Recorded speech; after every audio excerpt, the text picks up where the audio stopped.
Le président Trump va très bientôt, s'il ne l'a pas déjà fait, quitter la Chine pour rentrer aux États-Unis. Et là-bas, toute l'attention sera tournée vers la suite de la guerre entre l'Iran et l'Amérique. Est-ce qu'il va reprendre les bombardements? Est-ce qu'il va se retirer? Ou bien chercher un accord négocié? Tout le monde attend de voir.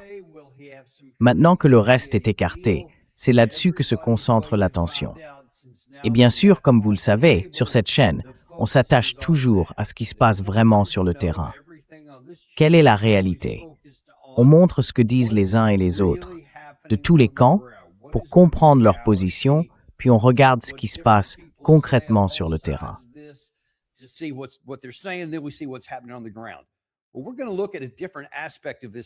Eh bien, aujourd'hui, on va aborder un autre aspect de ce sujet. C'est quelque chose dont on a déjà parlé un peu, mais cette fois, on a un expert avec nous qu'on n'a encore jamais reçu dans l'émission.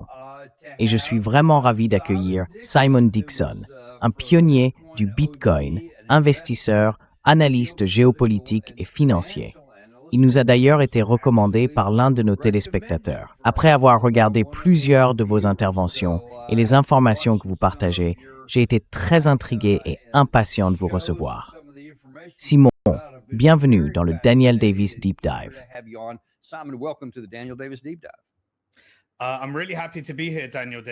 Je suis vraiment heureux d'être ici, Daniel Davis, parce que j'ai suivi une partie de ton contenu pendant l'épisode sur la Russie et bien sûr aussi les choses plus récentes. Donc c'est un vrai plaisir de voir si je peux apporter quelques nouveaux angles à notre analyse. Eh bien, je suis vraiment enthousiaste parce que tu vas apporter un point de vue que franchement, mon domaine d'expertise ne me permet pas d'avoir. Donc, je ne peux regarder tout ça que de loin, surtout quand il s'agit de questions financières. Qu'est-ce qui se passe vraiment en coulisses? Parce que je pense que plus souvent qu'on ne le croit, ou même plus souvent que je ne serais à l'aise de l'admettre, il y a des forces supplémentaires, au-delà des gros titres, et même derrière les coulisses, parfois extranationales, voire supranationales, si on veut. Et je crois que c'est justement ton domaine d'expertise, donc on a hâte d'en parler. Une chose avec laquelle j'aimerais commencer tout de suite. Tu as dit récemment qu'une grande partie de ce qu'on voit, et même de ce dont on parle ici, relève davantage du théâtre que de la réalité, et que ça a un lien avec la guerre en cours. Et pour planter un peu le décor, j'ai ici quelque chose que je trouve plus théâtral que vraiment sénatorial. C'est du sénateur Kennedy.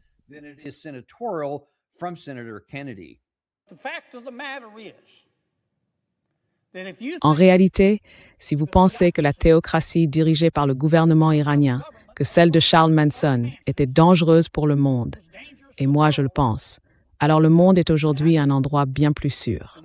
Et ça, c'est un fait.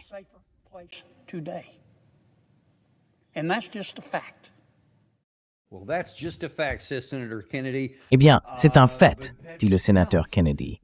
Mais franchement, ça sonne plus comme une réplique de film que comme la réalité. En gros, dans ce long discours qu'il a prononcé, il explique que tout ça, c'est une histoire de type dangereux, de vrais mauvais gars.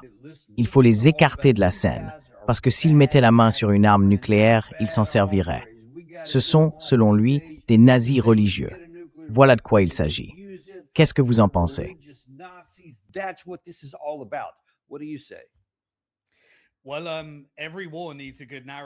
Eh bien, toute guerre a besoin d'un bon récit, d'une bonne histoire. Et ce à quoi on a généralement affaire dans une guerre, c'est à un modèle économique très clair. J'ai étudié le business derrière la guerre, et ce qu'on observe souvent, c'est qu'au nom de l'Empire, on met en place un système de financement du conflit, payé en grande partie par le contribuable et aussi par l'inflation. Mais les bénéfices, eux, reviennent toujours à ce que j'appelle le complexe financier industriel. C'est un ensemble d'institutions financières, un peu comme le complexe militaro-industriel regroupe les institutions militaires. On a donc un complexe financier industriel avec un modèle économique bien précis, tirer profit du financement de la guerre, ce qui conduit ensuite à l'augmentation des budgets des entreprises militaires.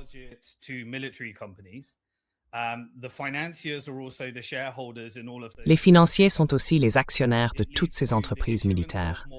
Ça conduit à l'émission de nouvelles obligations, ce qui entraîne une hausse du budget du Pentagone et donc encore plus d'achats d'obligations.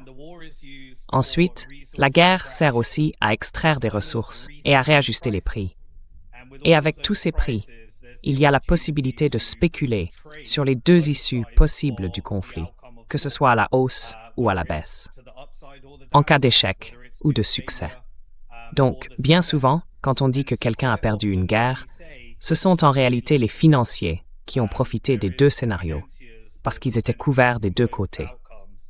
Et une fois qu'une guerre est lancée, on se retrouve avec ce qu'on appelle le modèle économique de la guerre sans fin, celui qui génère des contrats à répétition, qui peuvent durer très très longtemps.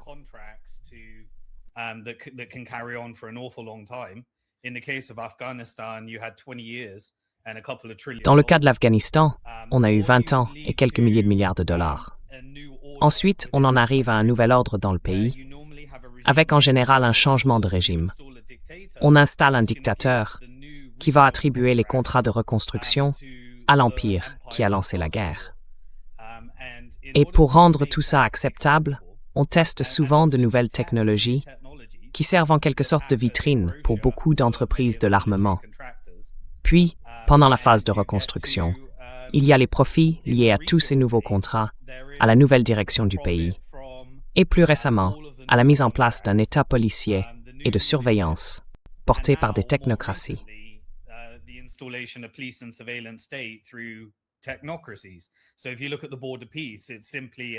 Alors, si on regarde la question de la frontière, c'est tout simplement un système de pay-to-play, où il faut payer pour pouvoir participer, pour obtenir une place dans certains contrats de reconstruction, dans les centres de données et dans les technologies qu'ils voudraient installer à Gaza. Et donc, quand on aborde ça avec une compréhension claire du modèle, on voit que dans d'autres cas comme le Venezuela, ça mène au contrat de raffinage du pétrole et bien sûr aux énormes ressources nécessaires comme composants pour une grande partie de ces technologies. Vu sous cet angle, on comprend qu'il faut toujours un bouc émissaire. Et je pense qu'un livre qui explique très bien ce modèle économique, écrit par quelqu'un qui a réellement été un tueur économique, c'est celui de John Perkins, intitulé « Confession d'un assassin financier ».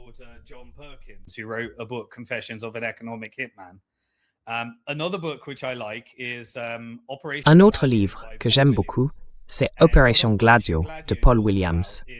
Et ce que Opération Gladio explique, c'est comment on utilise les médias et les services de renseignement pour financer ce qui ressemble à des groupes extrémistes, mais qui sont en réalité des milices allouées. Ensuite, on crée une histoire de croque-mitaine, que ce soit les communistes ou les terroristes. On emploie des mots chargés et on peut mener des opérations sous fausses bannières pour faire croire au public qu'il se passe autre chose. Un des exemples classiques de ce genre de stratégie, c'est un plan à long terme, sur plusieurs décennies, pour déstabiliser le Moyen-Orient. L'un des modèles de ce plan, c'est ce que Opération Gladio appelle la tension stratégique. Et donc, d'un côté, on a un financement important qui part vers Israël et qui est ensuite pour étaler des armes et déstabiliser le Noétis.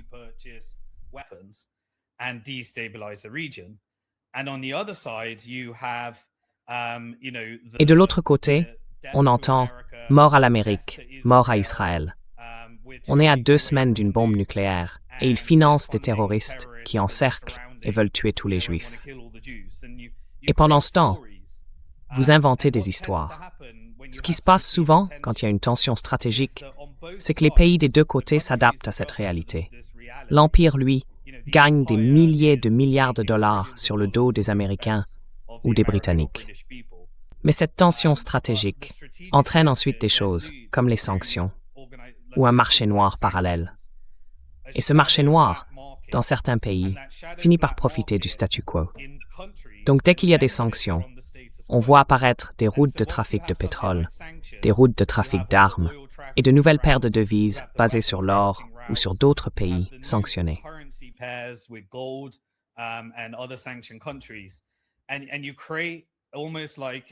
Et là, on crée presque une sorte d'économie de guerre parallèle, un système de sanctions de l'ombre. Et quand on veut vraiment changer quelque chose, il y a déjà des intérêts bien installés dans le pays qui protègent le statu quo. Alors, on se retrouve avec des opérations sous faux drapeau et toutes sortes de manœuvres. Donc, quand je regarde une guerre et que je vois qu'on fabrique un nouvel ennemi, moi, je vois surtout un récit. Ensuite, je regarde où va l'argent et j'essaie de me demander, est-ce que tout ça est réel? Et quand je dis réel, ça énerve beaucoup de gens, je le comprends. Parce que quand je parle de mise en scène, je ne veux pas dire qu'il n'y a pas de vraies morts. Les morts sont bien réels. Les bombardements, la destruction, tout ça est bien réel. Mais en même temps, tout ça reste profitable pour certains.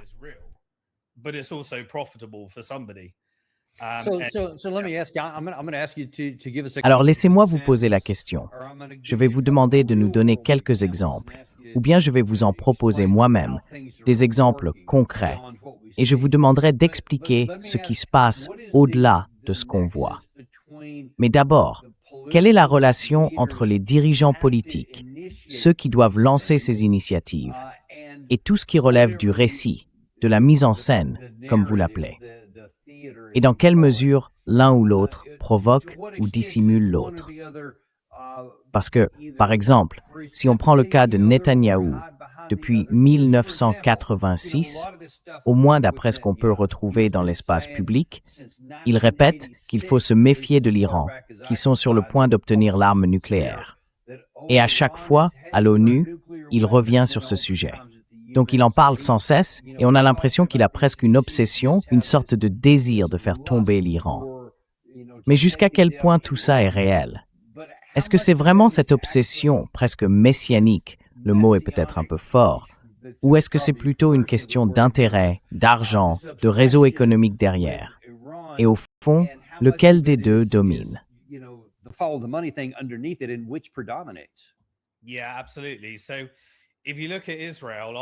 Oui, tout à fait. Alors si on regarde Israël après la guerre de 67, on a eu la guerre du Kippour en 73. Et ça, c'est venu du fait que l'Amérique a dû abandonner l'étalon or en 1971. À l'époque, on avait Kennedy, puis les années 70, 71. Et à partir de là, il n'était plus possible de convertir les dollars en or. Donc on a mis en place un nouveau système monétaire. Ensuite, en Israël, il y a eu l'agression qui a conduit à la guerre du Kippour. Cette guerre a provoqué une réaction et ça a mené à un embargo pétrolier décidé par le roi Faisal d'Arabie Saoudite en coordination avec d'autres forces de la région. Le roi Faisal a été assassiné et après son assassinat, on a vu apparaître le système du pétrodollar. Et une fois que le pétrodollar a été négocié, après un changement de régime, un financement a été mis en place. Ce financement consistait à prêter ces dollars de nouveau au gouvernement américain, à les utiliser pour acheter des contrats de défense, et cet argent revenait ensuite se recycler dans le marché boursier américain.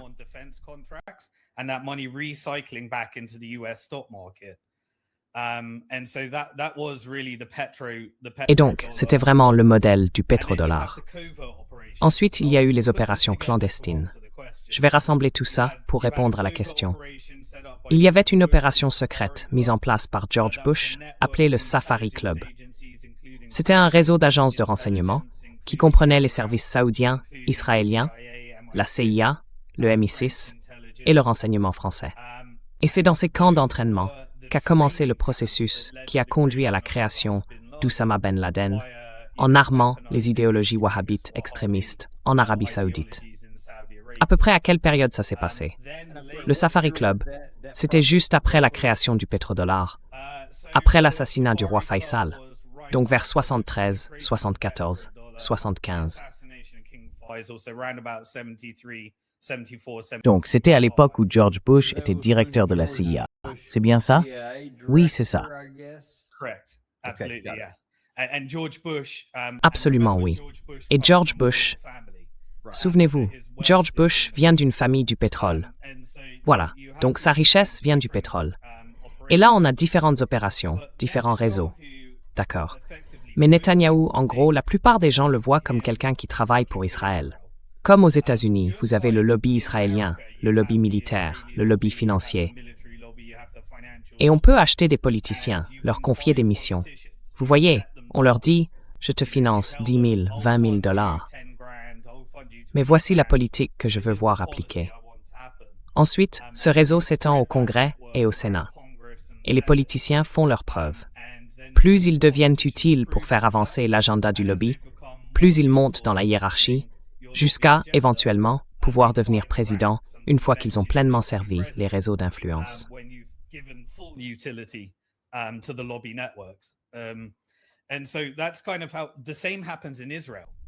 Et c'est un peu la même chose qui se passe en Israël. La plupart des gens pensent que Netanyahou dirige le pays, mais en réalité, il y a un lobby israélien à l'intérieur même d'Israël. Ce lobby, ce sont les intérêts financiers privés. Si on regarde la bourse israélienne, on voit qu'ils ont privatisé toutes les ressources, passant des biens publics aux biens privés. Environ 40%, ce sont des banques. Le reste, c'est de la technologie militaire. Et puis, il y a la cybersécurité, l'intelligence artificielle et la technologie en général. Ensuite, il y a aussi quelques ressources naturelles en dessous de tout ça. Ces lobbies-là contrôlent aussi Israël. Et donc Netanyahou travaille pour eux. Israël est surtout aligné avec la faction du pouvoir aux États-Unis que j'appellerais le complexe militaro-industriel, c'est-à-dire les néoconservateurs américains.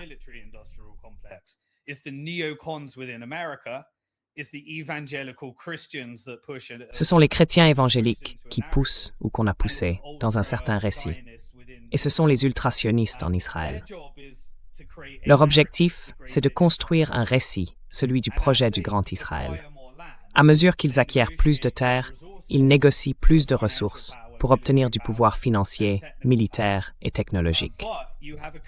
Mais il y a une histoire pratique, une sorte de déni plausible, parce que les intérêts américains, qu'ils soient corporatifs ou militaires, peuvent aller dans une autre juridiction, jouer sur les différences de loi, utiliser Israël comme un laboratoire palestinien, commettre des crimes contre l'humanité, un génocide, peu importe, et dire toujours « c'est eux, pas nous ».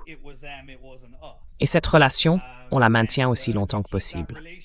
Mais à un moment, forcément, des forces concurrentes ou des intérêts financiers finissent par entrer en jeu.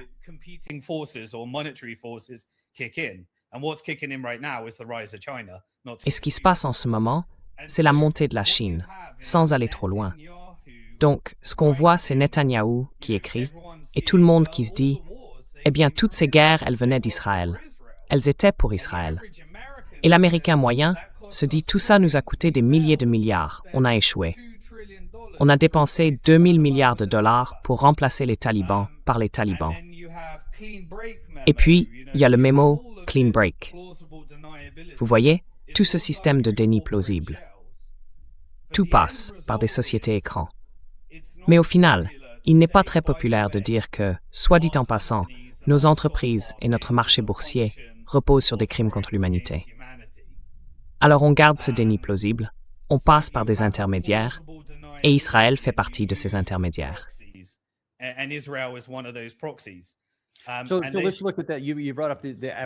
Alors, regardons ça de plus près. Vous avez parlé de la guerre en Afghanistan. On pourrait imaginer que je ne sais pas si le mot cartel est le bon, mais disons cette organisation, qui est franchement douteuse à mes yeux, semblait en profiter pendant 20 ans. On a même l'impression qu'elle aurait été ravie que ça dure encore 20 ans de plus. Et il y avait clairement, aux États-Unis, des gens qui voulaient que ça continue. Pourtant, l'opinion publique s'est retournée, et Biden a fini par y mettre un terme. Donc, ça semble aller à l'encontre de ce cartel. Est-ce que ça veut dire que ces organisations, ces gens qui suivent l'argent, ont perdu cette bataille, ou bien qu'ils voulaient simplement refermer ce chapitre et passer à un autre business?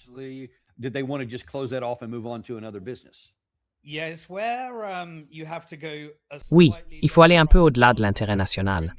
La plupart des gens voient les pays simplement comme des pays. Mais la plupart des pays sont en réalité capturés par les grandes entreprises, surtout en Occident. C'est le cas d'Israël, des États-Unis, du Royaume-Uni, de l'Europe, de l'Australie, du Canada. Et ensuite, vous avez un politicien marionnette. ce politicien doit répondre à 4 groupes de pression. Alors, c'est quoi ce lobby? Le plus puissant, c'est celui qui contrôle tous les marchés boursiers. On peut simplifier, même si c'est bien plus complexe, en disant que ce sont BlackRock, State Street et Vanguard qui gèrent environ 30 000 milliards de dollars d'actions.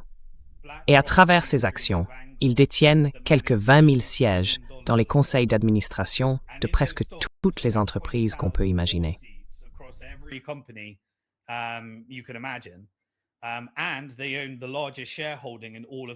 Et ils détiennent la plus grande part dans toutes ces entreprises, y compris les entreprises militaires, les entreprises technologiques, les entreprises de l'énergie et celles des ressources. En quelque sorte, ils gèrent un portefeuille global. Ils peuvent donc, par exemple, élaborer des stratégies à long terme. Mais est-ce qu'ils mettent l'Amérique d'abord? La réponse, c'est non, parce que chaque accord qu'ils concluent se fait en partenariat avec le capital transnational. Alors regardons qui est ce capital transnational.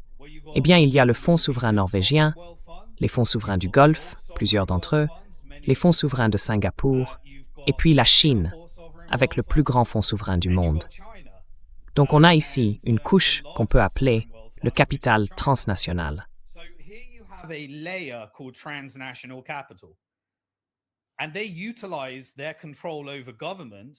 ils utilisent leur contrôle sur les gouvernements pour gérer leur portefeuille. Donc, si vous voulez par exemple encourager les investissements dans les énergies renouvelables en Europe, ce qui suppose une production en Chine, tout en provoquant en même temps une crise énergétique en fermant le détroit d'Ormuz, eh bien, vous pouvez faire grimper les prix du pétrole jusqu'à leur maximum et les vendre partout aux États-Unis, dans l'OPEP, et en tirer profit. L'idée, c'est de maintenir les prix assez hauts pour maximiser les gains, mais sans les laisser s'emballer au point de provoquer une récession ou une chute de la demande. En gros, vous gardez le baril autour de 120 $. Et c'est exactement ce qui s'est produit pendant la fermeture du détroit d'Ormuz.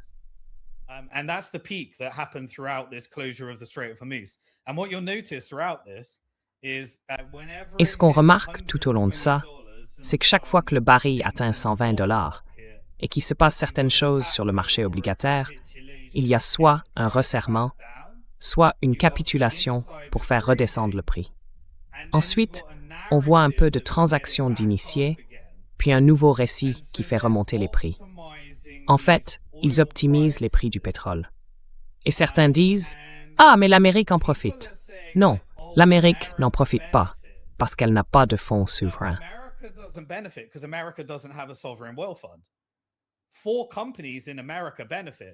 Quatre entreprises américaines en profitent: Chevron, Exxon, Cheniere Energy et Golden Pass. Golden Pass appartient à 70% à Qatar Energy et à 30% à Exxon. Cheniere Energy, si on regarde ses plus gros actionnaires, c'est BlackRock, State Street et Vanguard. Et qu'est-ce qu'ils font? Ils vendent des volumes records de gaz naturel liquéfié, tout en fabriquant un récit selon lequel la Chine serait sur le point de dominer le monde si on ne gagne pas la course à l'intelligence artificielle. Et par hasard, tous les composants dont on a besoin, toute l'énergie dont on a besoin, servent à maximiser leurs revenus. Si on regarde BlackRock pendant cette guerre, on a vu la bourse atteindre de nouveaux sommets historiques. Le marché obligataire, lui, montrait des signes de tension, ce qui revient à refiler encore plus de dette au peuple américain. Une dette à un niveau record.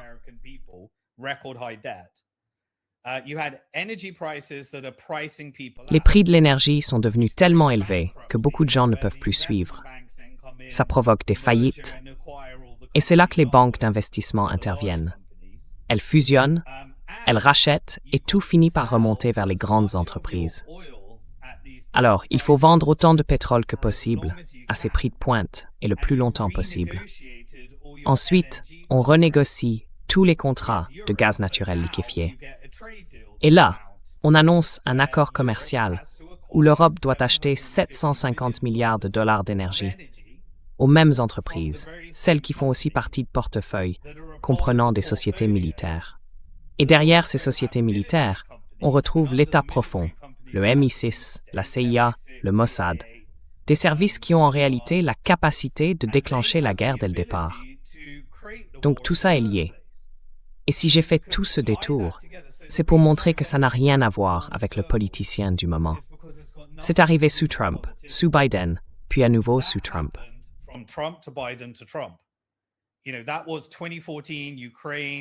C'était en 2014.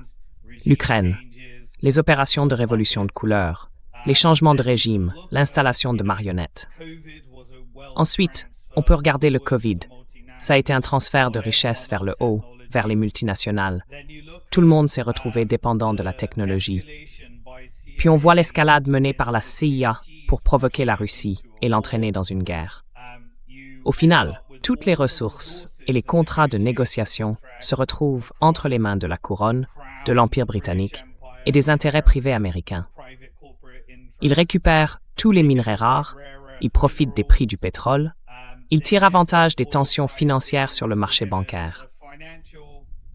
Et que se passe-t-il quand il y a des tensions financières? Il y a un plan de sauvetage. Donc, on a un plan de sauvetage à cause de l'inflation. En réalité, à chaque crise, la richesse se concentre toujours plus en haut. On élimine les petites entreprises, on écrase les gens ordinaires qui ne peuvent plus suivre avec la crise du coût de la vie, et on concentre encore davantage la richesse entre les mains des plus riches et de quelques grandes sociétés.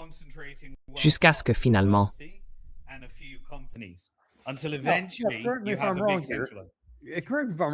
Si je me trompe, j'ai déjà des milliers de questions rien qu'à ce stade. Mais regardons juste ce point-là, parce que je pense que c'est vraiment central. On ne peut concentrer la richesse vers le haut que pendant un certain temps, avant que ça ne provoque une fissure dans les fondations. Et même si on a beaucoup d'argent tout en haut, si la base en dessous se fissure, ça finit par faire très mal. Alors, comment ils gèrent ça?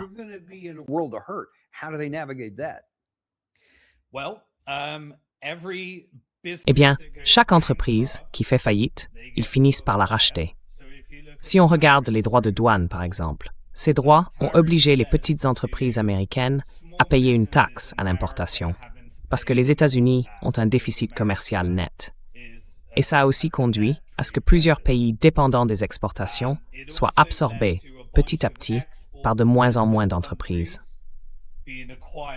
La crise actuelle, c'est que les agriculteurs font faillite. Vous voyez, il y a 4 entreprises qui rachètent tout ça et elles sont toutes cotées en bourse, avec BlackRock comme principal actionnaire.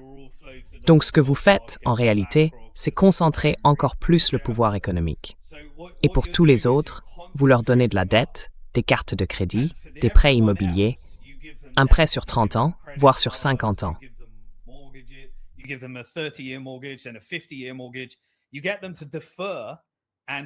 Vous les poussez à différer et vous leur laissez juste assez de dettes, assez d'emplois, mais pas d'esprit d'entrepreneuriat, jusqu'à ce qu'ils puissent enfin payer leur abonnement.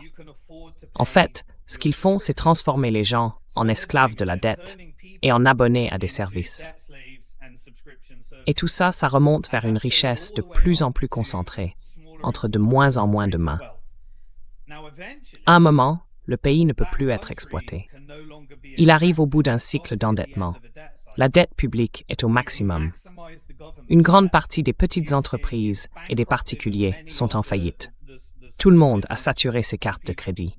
Et à ce stade-là, on commence à remettre le plateau d'échecs à zéro pour pouvoir investir dans un nouveau marché.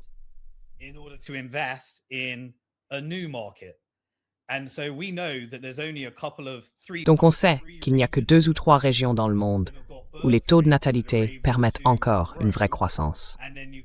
Et c'est là qu'on peut vendre de nouveaux produits, stimuler la consommation. Ces régions, c'est l'Afrique, l'Asie du Sud-Est et le Moyen-Orient. Alors, le capital transnational peut se dire « Très bien, mettons fin à la guerre sans fin au Moyen-Orient et passons à une stabilité régionale. » Qu'est-ce que ça implique? Il faut éradiquer et renverser le sionisme radical en Israël pour que ce ne soit plus un instrument du complexe militaro-industriel. Il faut s'en débarrasser. Donc, construisons peu à peu un récit pour exposer Israël tel qu'il est.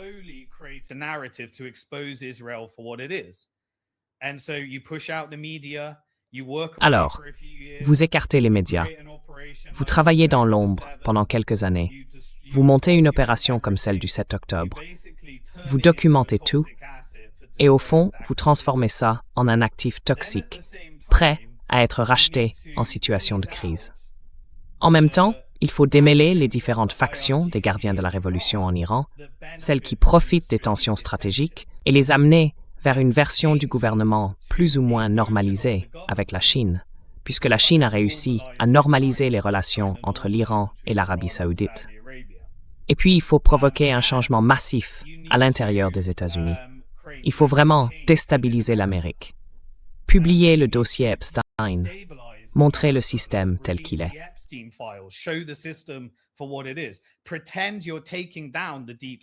Imaginez que vous prétendez vouloir démanteler l'État profond. Alors, vous mettez en place quelqu'un comme Trump, qui a le récit parfait pour ça. Et ensuite, ce que vous faites, c'est que vous lancez aussi des choses du genre « fermons les frontières », ce qui en réalité permet de créer la technologie nécessaire pour faire des tests grandeur nature sur la population et d'introduire les changements législatifs qui vont dans le sens d'un État plus surveillant et 100%, plus policier, plus programmable.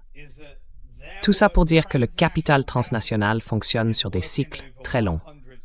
Il subordonne les pays, puis les utilise simplement comme des actifs dans son bilan comptable. Et ensuite, il fait du lobbying pour placer les politiciens capables de livrer ce dont il a besoin.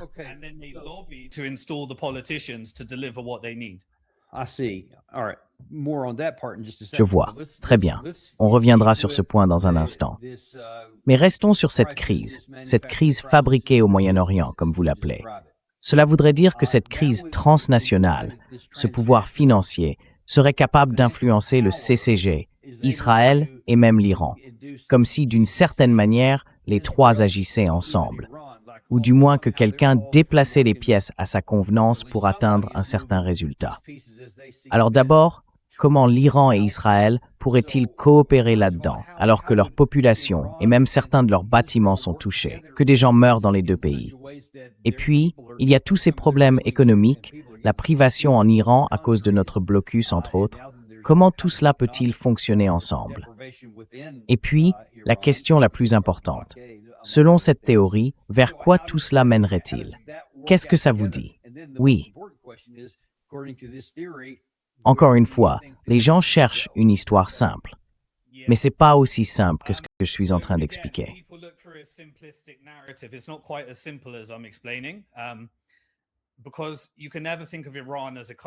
Parce que on ne peut jamais vraiment considérer l'Iran comme un pays, ou Israël comme un pays, ou même l'Amérique comme un pays.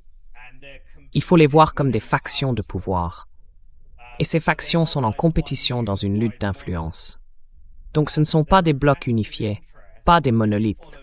Ce sont des intérêts particuliers. Et quand on suit l'argent, on voit qu'il existe, au sein des gardiens de la révolution iranienne, des factions de pouvoir qui s'alignent sur la vision que la Chine défend. Et la Chine, elle, ne veut pas d'un Moyen-Orient instable. Enfin, disons qu'elle veut que le Moyen-Orient soit perçu comme l'Asie de l'Ouest. Elle veut la stabilité régionale, parce qu'elle achète l'énergie de l'Iran, celle des pays du Golfe, et même celle de la Russie. Et comme elle dispose d'une base industrielle, elle a mis en place tout un réseau de systèmes de paiement alternatifs.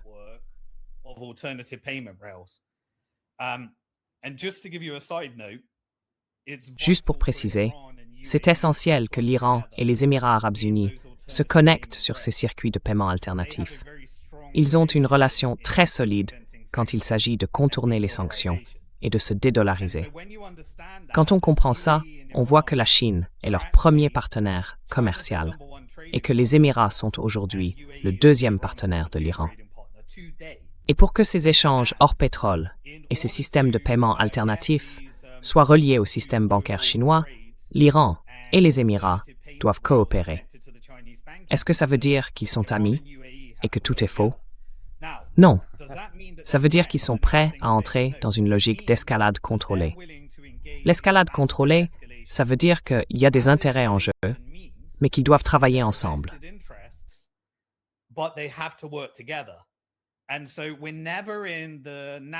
Donc, on n'est jamais dans le récit du genre « je vais tout détruire ». Alors, qu'est-ce qui se passe au final? Eh bien, on se retrouve avec l'Iran, qui frappe des cibles stratégiques liées à l'Empire occidental et aux États-Unis, aux Émirats arabes unis. Et tout ça doit être reconstruit, tout comme l'Iran d'ailleurs. Du coup, Israël et les États-Unis frappent à leur tour des cibles stratégiques en Iran. Et là, il y a des groupes de résistance qui disent « Attendez, on ne va pas laisser faire ça, on va se battre contre ». Mais en même temps, il y a d'autres pôles de pouvoir qui essayent d'aller vers un modèle de stabilité régionale, de gérer une transition. Et c'est là que les choses deviennent un peu plus floues, un peu plus compliquées.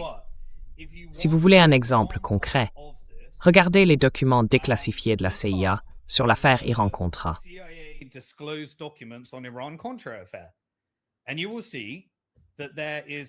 Et vous verrez qu'il y a un partage de renseignements entre l'Iran et Israël. Je ne dis pas qu'ils trahissent qui que ce soit, c'est du pragmatisme, fondé sur la réalité de la géopolitique et sur la façon dont les choses fonctionnent vraiment. Parfois, les intérêts sont complètement opposés. D'autres fois, ils convergent, et il faut alors coopérer discrètement. Si on regarde l'affaire Iran-Contra, c'était après la révolution iranienne de 79, et presque aussitôt, ils ont commencé à collaborer avec les États-Unis sur des opérations de trafic d'armes, dans le cadre de cet échange d'otages contre des armes qui avaient été négociées. Ces armes venaient d'Israël, et l'argent devait passer par le système bancaire des Émirats arabes unis pour rejoindre les circuits de trafic de drogue au Nicaragua, afin de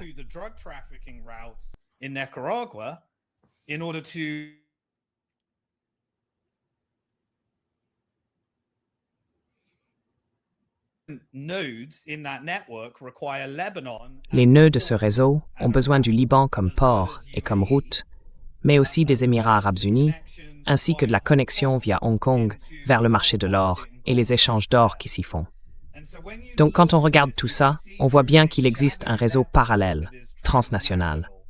Et si on se tourne vers l'histoire, on peut se demander, est-ce que c'est possible? Eh bien, comment Israël a-t-il été créé au départ? Il a été créé par l'Empire britannique à travers les réseaux Rothschild, ce qui a donné naissance à une infrastructure bancaire héritée de cette époque.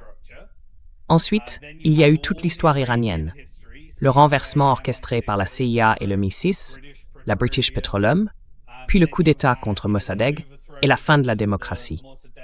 Après ça, on a installé le Shah qui s'est éloigné des intérêts britanniques pour se rapprocher des intérêts américains. Et ces intérêts américains, à leur tour, ont été bouleversés par la révolution iranienne.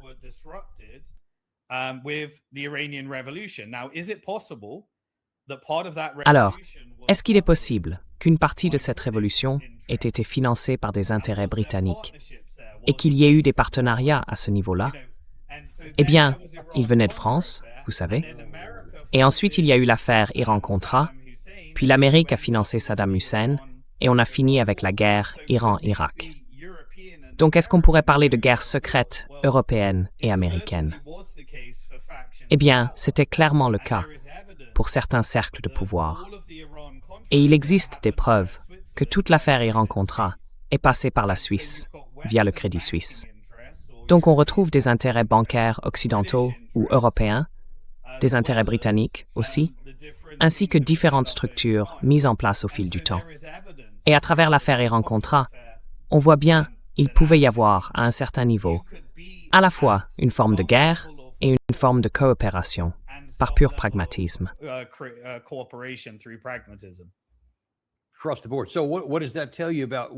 Dans l'ensemble, oui. Alors, qu'est-ce que ça vous dit sur la direction que prend la guerre avec l'Iran en ce moment? Parce qu'on est à un moment crucial. Soit le président Trump va écouter au moins une partie de l'opinion publique, ou du moins une partie du spectacle politique, disons. Il y a un groupe qui dit « il faut y aller relancer la guerre ». Mais ça conduirait presque à coup sûr à la destruction d'une grande partie des capacités de production de pétrole, aussi bien dans les pays du Golfe que chez les Iraniens.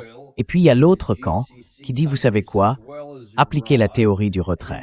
Partez, déclarez la victoire, peu importe la formule, et laissez les choses se reconstruire. Alors d'après vous, Qu'est-ce que cette théorie nous dit sur la direction que tout ça prend?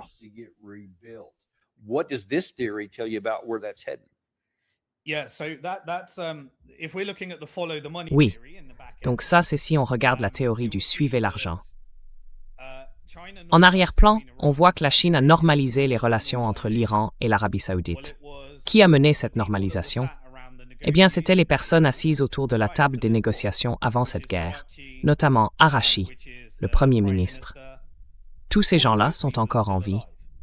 D'autres, en revanche, ne le sont plus, et eux n'auraient pas adhéré à la vision que la Chine a pour le Moyen-Orient. Et ce que veut la Chine, c'est qu'Israël ne soit plus utilisé comme un relais occidental pour déstabiliser la région. Elle veut aussi reconnaître que les pays du Golfe sont désormais en concurrence avec les États-Unis. Alors qu'a fait l'Arabie saoudite? Eh bien, elle a commencé à construire des raffineries au Texas. Celle qui devrait recevoir, très probablement, le contrat de raffinage du pétrole vénézuélien appartient à 100% à Saudi Aramco. Et Saudi Aramco a mis 1% de son capital flottant en bourse.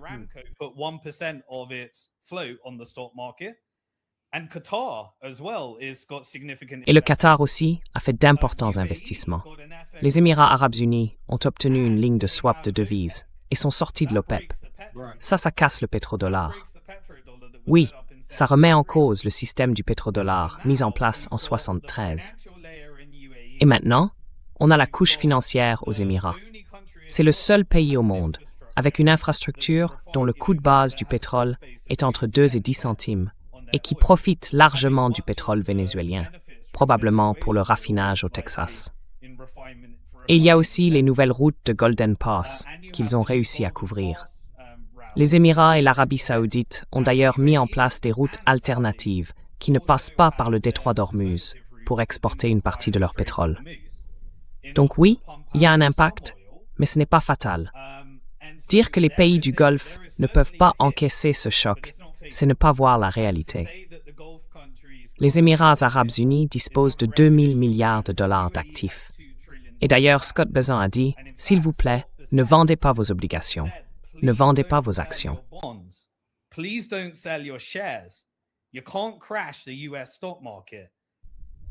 On ne peut pas faire s'effondrer le marché boursier américain. On ne peut pas non plus faire s'effondrer le marché obligataire américain. On va vous accorder une ligne de crédit qui jusque-là était réservée uniquement à la Banque du Japon, à la Banque d'Angleterre, à la Banque nationale suisse, à la Banque centrale européenne et à la Banque du Canada. Désormais, les Émirats arabes unis font partie d'un club très fermé. Ils peuvent créer des dollars, bénéficier de la garantie du système de la Réserve fédérale, tout en s'intégrant au système chinois et en hébergeant de paiements alternatifs.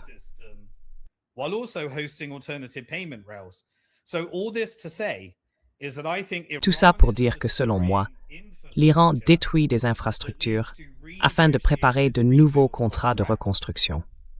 Et ces contrats de reconstruction seront financés par des capitaux transnationaux, venant notamment de l'initiative chinoise des nouvelles routes de la soie, des fonds souverains du Golfe, de l'allègement des sanctions contre l'Iran et du complexe financier et industriel occidental, qui est en train de passer d'un empire dominé par le dollar américain à un ordre mondial multipolaire. Cet ensemble cherche à faire en sorte que l'Iran, les Émirats arabes unis et l'Arabie saoudite contrôlent le pétro-yuan et le pétrodollar. Et si on regarde qui a mis en place cette alternative, tout ça a été préparé sur le long terme, bien avant la guerre. Il faut se demander, avec qui l'Iran avait-il commencé à intégrer son système bancaire central avant tout ça?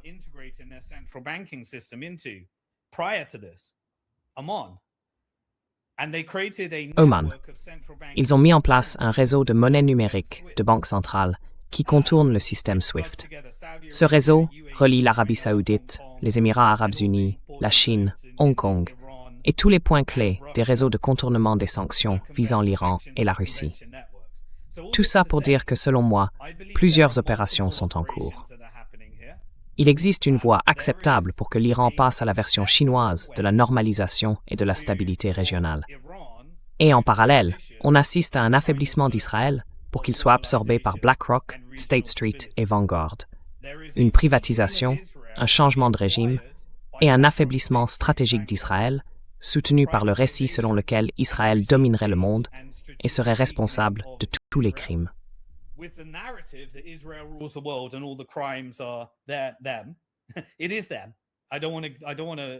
C'est bien eux. Je ne veux pas les décharger des crimes contre l'humanité qu'ils commettent. Mais pour qui travaillent-ils, au fond? Si on remonte les niveaux, l'argent retourne vers la bourse américaine et la bourse israélienne. Et alors, qui sont les actionnaires? Le capital transnational. On voit bien que ce capital transnational détient aujourd'hui environ 69 000 milliards de dollars d'actifs américains et qu'il contrôle les lobbies. Ce n'est pas un pays souverain, ça. C'est un pays où l'on peut louer l'armée américaine comme une milice pour aller chercher des ressources et remodeler l'ordre mondial, pas pour mettre l'Amérique d'abord.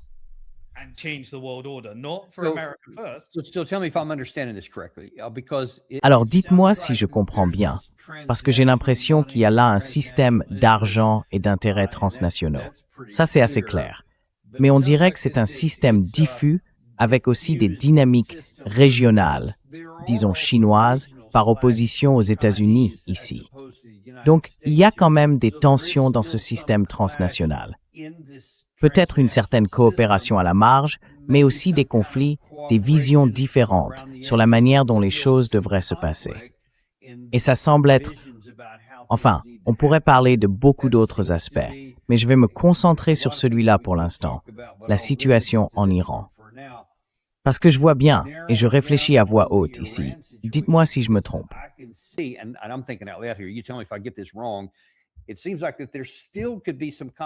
On dirait qu'il pourrait encore y avoir une forme de compétition, même à ce niveau transnational. D'un côté, un groupe voudrait obtenir un résultat maîtrisé ici, ce qui irait sans doute dans le sens de la théorie du retrait. On arrête tout maintenant, rien d'autre n'est détruit, puis on reconstruit, comme vous venez de le décrire. Et de l'autre, il y en aurait peut-être un autre qui dirait oui, mais je ne veux pas que cette organisation transnationale chinoise réussisse. Donc je peux accepter que l'Iran entre dans une phase encore plus destructrice, parce que ça provoquerait un choc financier encore plus fort, ça déstabiliserait ces acteurs-là. Et si je me projette à 5, 10 ou 20 ans, peut-être que je suis prêt à payer ce prix, si je fais partie de ces groupes. Donc il pourrait encore y avoir un vrai débat. Est-ce qu'on reprend la guerre ou est-ce qu'on se retire? Est-ce que c'est à peu près ça?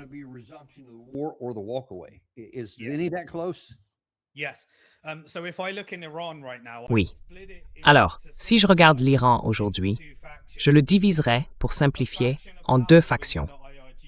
D'un côté, il y a une faction du pouvoir au sein des gardiens de la Révolution qui préférerait que les États-Unis ne lèvent pas les sanctions parce qu'elles profitent de tout le réseau économique qui dépend de ces sanctions pour survivre. Et de l'autre côté, il y a une faction qui veut que les sanctions soient levées. C'est ce que, selon moi, la Chine souhaite. C'est aussi ce que veut le capital transnational. C'est ce que veulent les pays du Golfe. Et c'est ce que veut le complexe financier et industriel. Mais pour en arriver là, il faut apaiser le complexe militaro-industriel. Cette faction du pouvoir qui traverse les États-Unis, les gardiens de la Révolution et Israël, et qui veut maintenir le statu quo. Ce sont eux qui croient au projet du Grand Israël. Et ça, c'est de la destruction.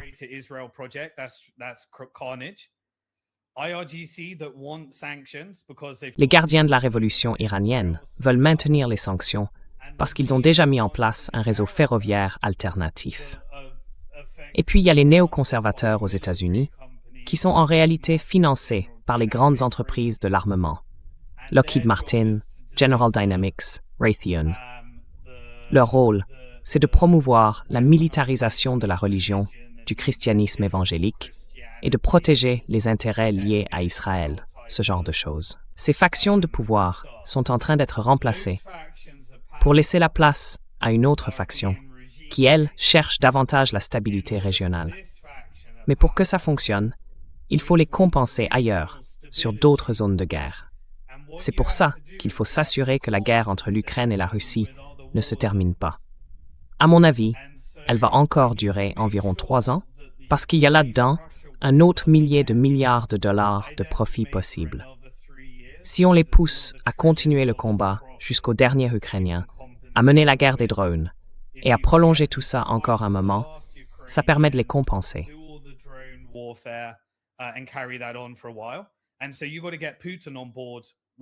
Donc, il faut que Poutine soit partie prenante de cette négociation, parce que tout le monde qui aurait un rôle dans un éventuel allègement des sanctions doit être impliqué. Une fois que vous ouvrez l'Iran au marché, vous avez entre 2 et 4 millions de barils de pétrole qui arrivent sur le marché. Et ça a un impact sur l'OPEP. L'Iran est membre de l'OPEP. Alors, est-ce que ce pétrole sera coté en pétro-yuan ou en pétrodollar? Le vrai négociateur, c'est Xi Jinping, du Parti communiste chinois. Et lui, il a ses réseaux, parce que l'économie iranienne dépend à 100% de la Chine dans la situation actuelle de sanctions. Mais si ce pétrole n'est plus vendu à prix réduit, qu'il part au prix fort, et que 2 à 4 millions de barils arrivent sur le marché libellé en yuan chinois, ça change complètement l'équilibre entre le pétrodollar et le pétro-yuan. Alors, qui contrôle vraiment le pétrodollar?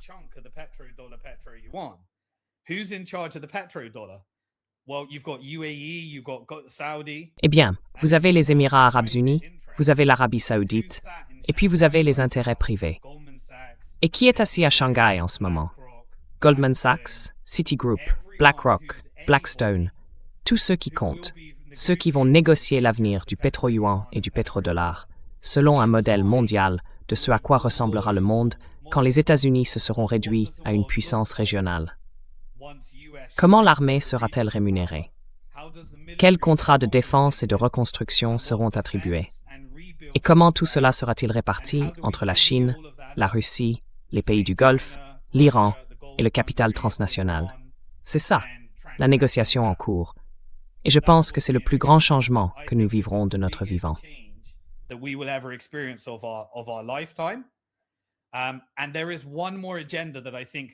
Et il y a un autre élément, un autre agenda, qu'il faut, à mon avis, prendre en compte dans l'équation. Il y a des factions de pouvoir, appelons-les le Forum économique mondial, qui s'en sortent très bien, tant que le détroit d'Ormuz reste fermé. Et si Trump travaille pour eux, et non pour le peuple américain, alors il n'a aucune raison de vouloir que ça rouvre, puisque la bourse en profite. De nouveaux contrats sont en train d'être négociés, et des bénéfices records sont distribués à des intérêts privés, à l'intérieur même des États-Unis. Donc si on met tout ça bout à bout, il faut arriver à un certain équilibre, qui, pour simplifier, se résume à Larry Fink, Xi Jinping et Jamie Dimon via Trump.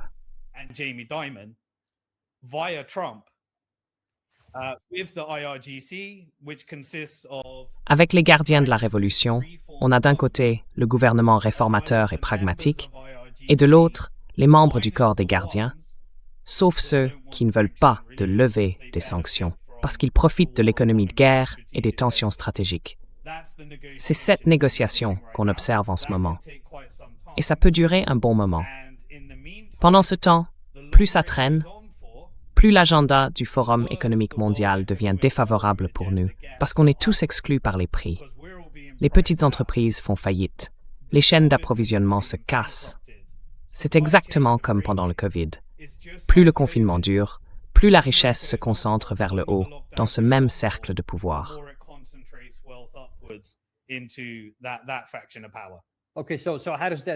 D'accord, mais alors, comment on en arrive là? Parce qu'il y a quand même une différence profonde dans la façon dont ce calcul se déroule, selon qu'on retourne vers le conflit ou qu'on choisit de se retirer. Comment, selon vous, ces forces vont-elles trancher cette question?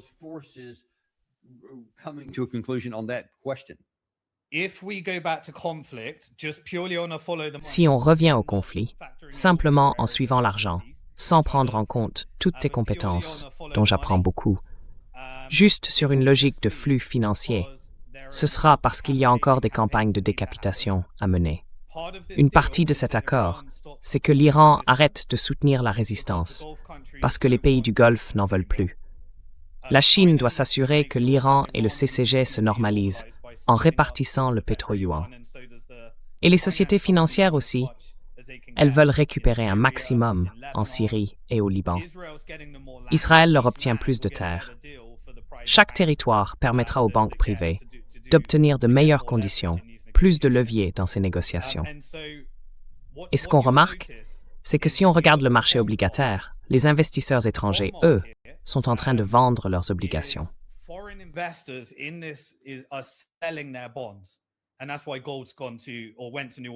Et c'est pour ça que l'or est monté, ou plutôt qu'il a atteint de nouveaux sommets historiques avant de corriger. Si on était vraiment dans une situation qui ressemble à une troisième guerre mondiale, le pétrole grimperait, l'or grimperait aussi. Tous les deux atteindraient de nouveaux records, et le marché obligataire se tendrait. Ce que je veux dire par là, c'est que quand un investisseur étranger vend ses obligations, le prix de ses obligations chute. Mais l'inverse d'une obligation, c'est le rendement qu'elle verse. Donc, si elle rapporte 5%, plus le prix baisse, plus le rendement monte. Les États-Unis viennent tout juste de vendre leur première obligation depuis 2007, une obligation à 30 ans qui verse plus de 5% d'intérêt. Et c'est à ce moment-là que le marché hypothécaire grimpe à 7%. Ce qui veut dire qu'on ne peut plus refinancer et que l'économie américaine peut se retrouver en grande difficulté. La seule façon d'éviter ça, c'est de changer la direction de la Fed, ce qui s'est produit, et de les amener à racheter toutes les obligations.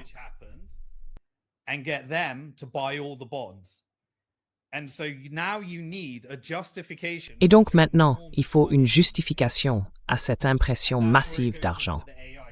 Et c'est là que tout bascule vers l'intelligence artificielle et tout ce qui se passe en ce moment en Chine. Si on crée une énorme bulle autour de l'IA, on est en train de retourner le monde entier pour l'IA et la robotique.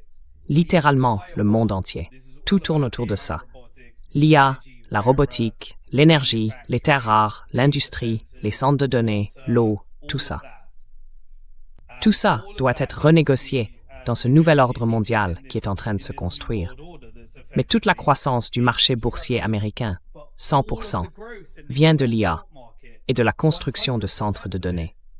L'an dernier, l'Amérique n'aurait eu aucune croissance sans les centres de données, sans le coup de pouce du budget de 1000 milliards de dollars, vous savez, tous ces budgets publics qui ont généré la croissance. Et c'est ça, aujourd'hui, qui maintient le marché boursier à flot. D'accord, désolé. Mais en quoi ça va déterminer si on retourne en guerre ou pas? On ne peut pas avoir des rendements obligataires au-dessus de 5%. À chaque fois qu'il dépasse ce seuil, Trump prend la parole. Tant qu'il continue à parler, il peut profiter du fait que la position reste fermée plus longtemps. Mais à un moment, le marché cessera d'y croire. Et quand Trump peut avoir le prix du pétrole autour de $110, avec les rendements à 30 ans en dessous de 5%, c'est dans ces conditions-là qu'il faut arrêter la guerre. Si on arrive à créer un récit qui les fait redescendre, ou si la Fed accepte d'en racheter, alors on peut continuer la guerre et poursuivre l'opération qui consiste à réévaluer et à fabriquer une crise. Et c'est exactement ce qu'on verra. Si on suit cette logique, à chaque fois que Trump dit « on fait la paix », c'est justement quand on atteint la barre des 5% et que les contrats à 1 an sur le pétrole montent autour de $120.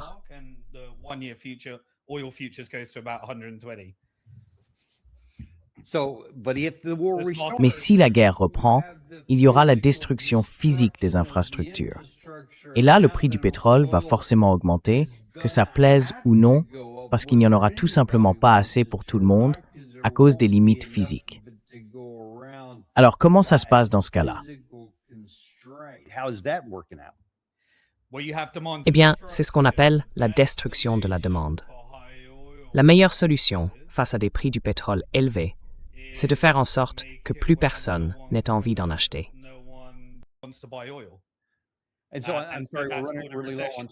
Je suis désolé. On manque vraiment de temps. En fait, je n'ai plus du tout de temps. Il va falloir qu'on vous réinvite. Vraiment désolé d'avoir dépassé. J'ai des tas de questions à vous poser. Je veux absolument qu'on vous reçoive à nouveau pour parler de la guerre entre la Russie et l'Ukraine. parce que je pense que ça mérite une émission entière à part. En tout cas, un grand merci d'être venu, d'avoir partagé tout ça et d'avoir éclairé à la fois moi et notre public. Merci beaucoup, Simon. Merci de m'avoir invité. Et on vous remercie aussi. On revient dans quelques minutes à peine avec Larry Johnson, qui va se pencher sur plusieurs sujets, ce qui se passe sur les champs de bataille et sur le plan diplomatique avec cette situation en Iran. Et puis on parlera aussi de ce qui se passe en Chine. Restez avec nous dans quelques minutes sur le Daniel Davis Deep Dive.